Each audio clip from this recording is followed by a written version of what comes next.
kalau kita bisa belajar dari ahlinya, kenapa harus belajar dari yang lain? Jadi kalau di sini mah kita sambil belajar teorinya, penjelasan dia, nanti kan suka muncul pertanyaan-pertanyaan yang mungkin kita nggak pernah tahu dan beliau bisa menjawab gitu. Gitu sih. Kalau kita belajar ke yang ada sedikitnya pengalaman, jadi lebih terarah aja gitu. Kalau kita otodidak nih, cari-cari sendiri, otomatis butuh waktu lama, butuh tentunya ongkos yang begitu mahal dan lain sebagainya.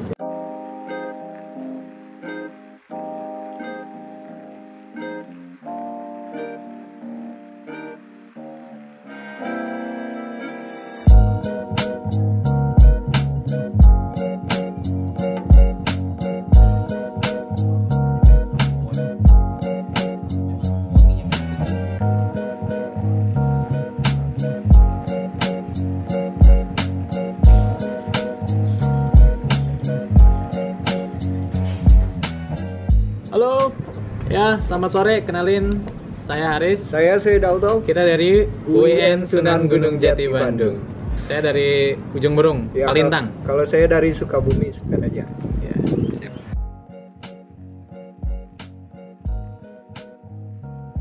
Ya, karena dari kopi itu kita belajar tentang segala hal, di mana kita mengurus yang hidup, karena tumbuhan itu sendiri hakikatnya hidup, juga bagaimana kita mengolah sehingga dari tumbuhan yang hidup itu menjadikan manfaat bagi diri kita ataupun bahkan kepada orang lain yang menikmatinya. Filosofis Gitu deh. ya.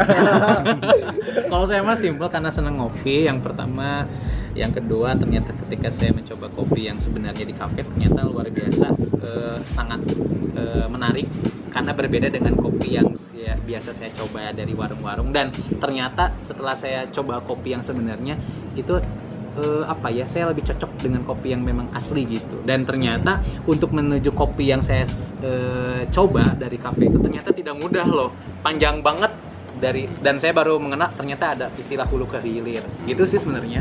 Akhirnya ketika saya dalami, wah menarik dan kayak bahasa Arab lah gitu, Masya Allah.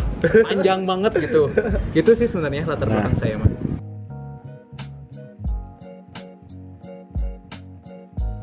Ya, karena kalau kita belajar ke yang ada sedikitnya pengalaman, jadi lebih terarah aja gitu.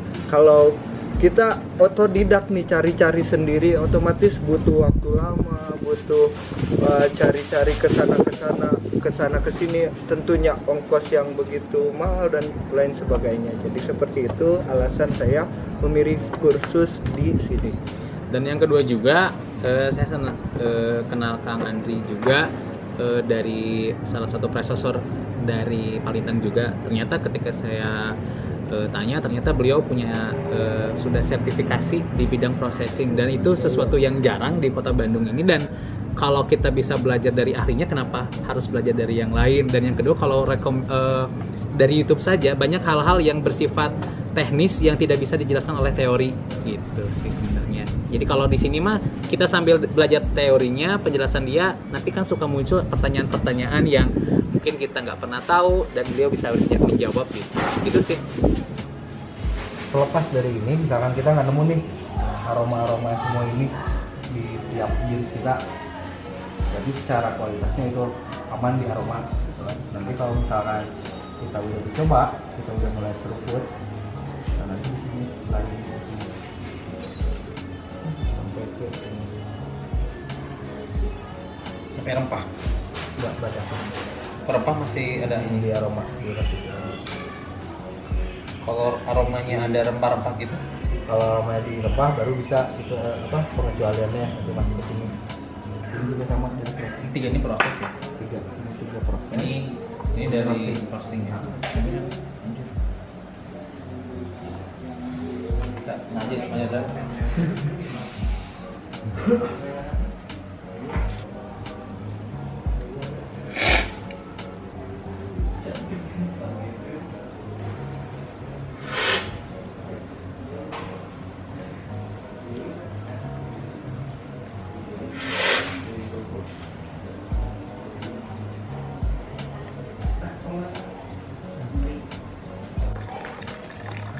Ini warnanya gelap. Yang roasting ini ya. Ini dari segi roasting apa yang bedain warnanya? Ini ngebedain warnanya ada yang dari ini kan kayak ini nih, ini sama ini roastingannya sama, tapi warnanya beda dari atasnya. Dari krema. Kalau ini udah jelas lah pasti. Ini kan sama juga beda. roastingannya. Dia lebih kayak pasti potong. Kalau misalkan mau bikin yang manis, berarti dua-duanya bikin yang manis barengan. Asik, ayo. Gitu.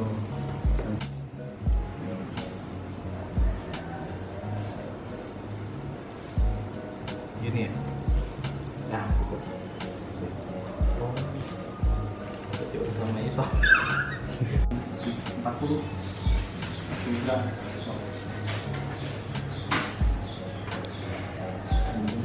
Semua enak. 40 nanti mau timer. Sampai 225. Kapan? Sekarang. Oh, sekarang. 225 turun nih airnya. Masukin lagi sampai 225 di sini. Jadi yang waktu malah di waktu pas blooming sama angkatnya ini. Iya. Nanti ini kan udah beres nih, udah kepilih semua. Jadi saya masakin lagi air. Yang ini di kopi lagi. Siap. Itu terlalu lama ya? Jadinya, nah, itu terlalu lama. Oh. Gitu. Nanti Iya. yang sekarang kurangin lagi. Tapi intinya mau 2 menit, mau 3 menit di detik ke 50 angkat aja. Pasti akhir itu.